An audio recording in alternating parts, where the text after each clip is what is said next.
नमस्कार, आप देख रहे हैं कैपिटल टीवी उत्तर प्रदेश पर 4 का चक्रव्यूह।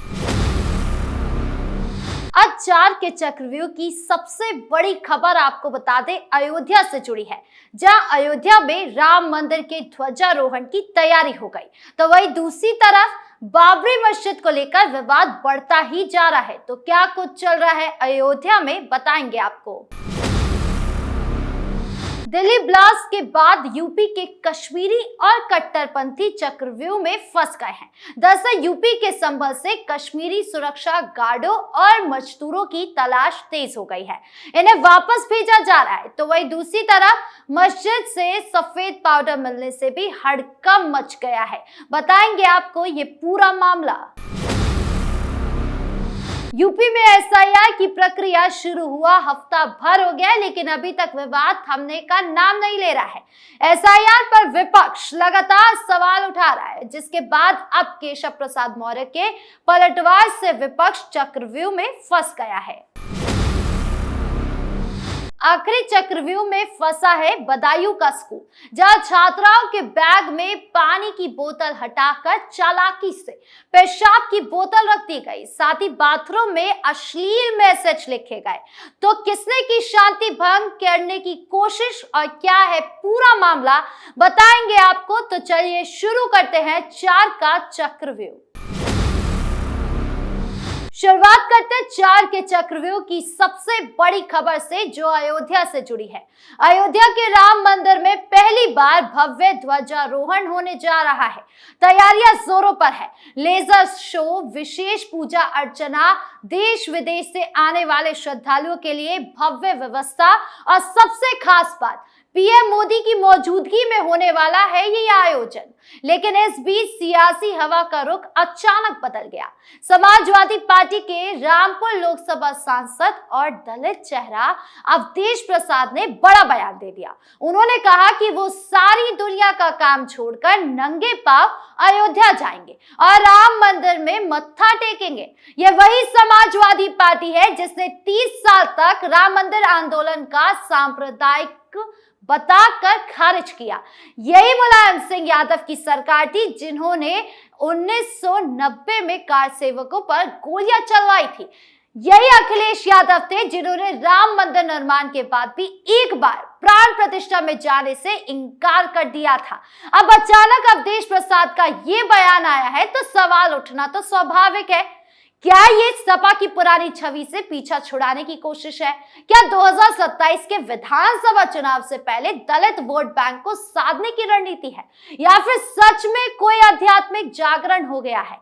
लेकिन अब अवधेश प्रसाद के इस बयान के पीछे सपा में जबरदस्त खींचतान भी देखने को मिल रही है।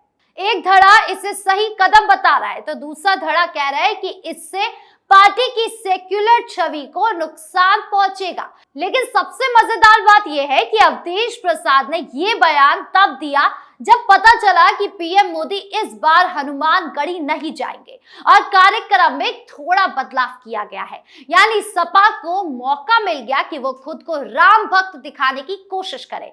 सपा अब राम मंदिर की आड़ में अपनी पुरानी करनी को मिटाना चाहती है, लेकिन जनता के जहन में 1990 की वो तस्वीर अभी भी जिंदा है।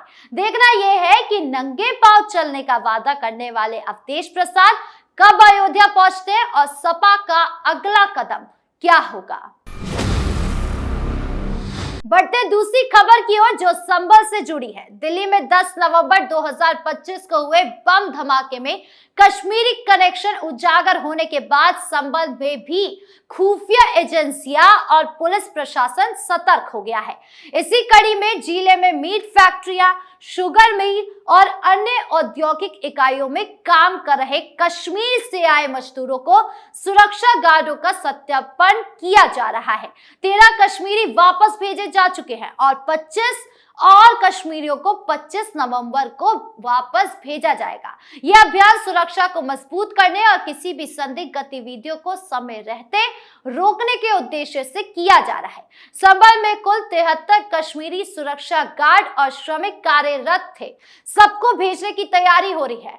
और वही दूसरी तरफ आपको बता दें कि फरीदाबाद में माहौल तब खराब हो गया जब फरीदाबाद पुलिस ने शहर भर में मस्जिदों, होटलों, धर्मशालाओं, कॉलोनियां और खाद बीज की दुकानें में बड़े पैमाने पर तलाशी अभियान चलाया।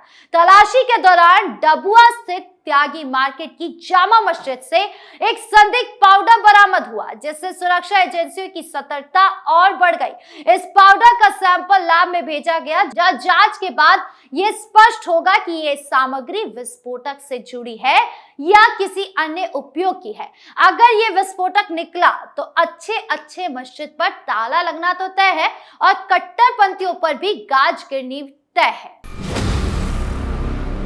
बढ़ते तीसरी खबर की ओर, जो एसआईआर से जुड़ी है। उत्तर प्रदेश में स्पेशल इंटेंसिव रिपोर्ट यानी एसआईआर की प्रक्रिया शुरू हुए अभी 10 दिन भी नहीं हुआ है, लेकिन हंगामा ऐसा है कि मानो आसमान टूट पड़ा है।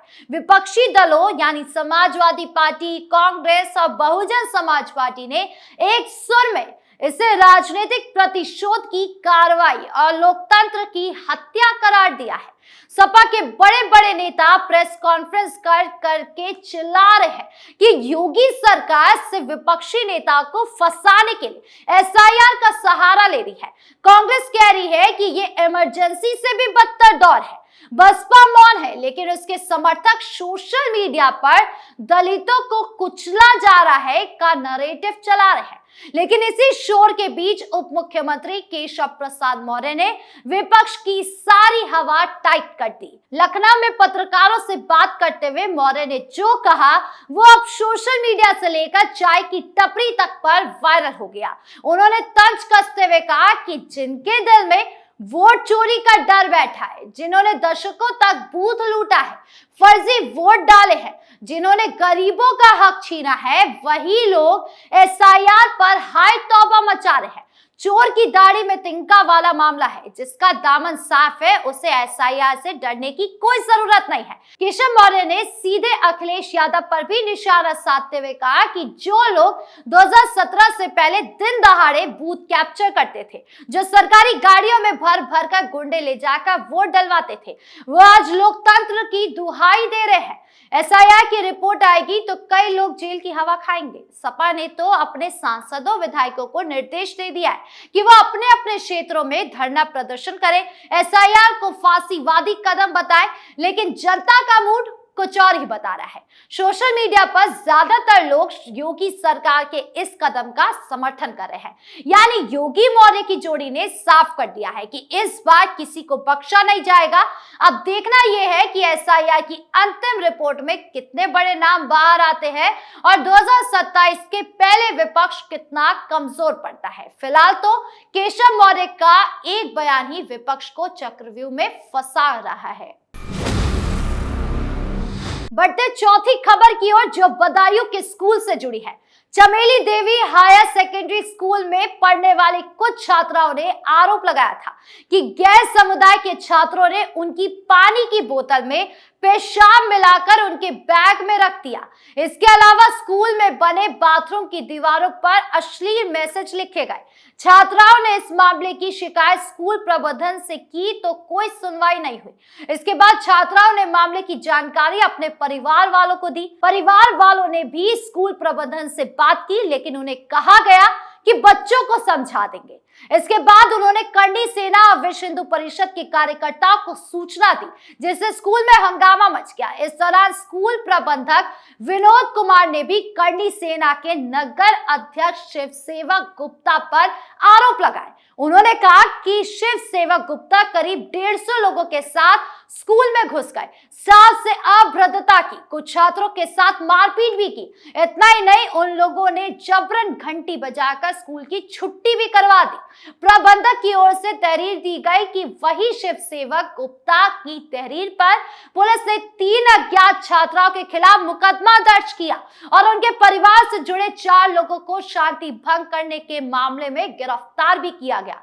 चारों आरोपियों के खिलाफ एनएसए सहित कई कड़ी धाराओं में मुकदमा दर्ज किया गया है। पुलिस ने साफ कहा है कि समाज में जहर खोलने की ऐसी किसी की कोशिश को कुचला जाएगा और इसे बर्दाश्त नहीं किया जाएगा। बहरहाल 4 के चक्रव्यूह में इतना ही। धन्यवाद।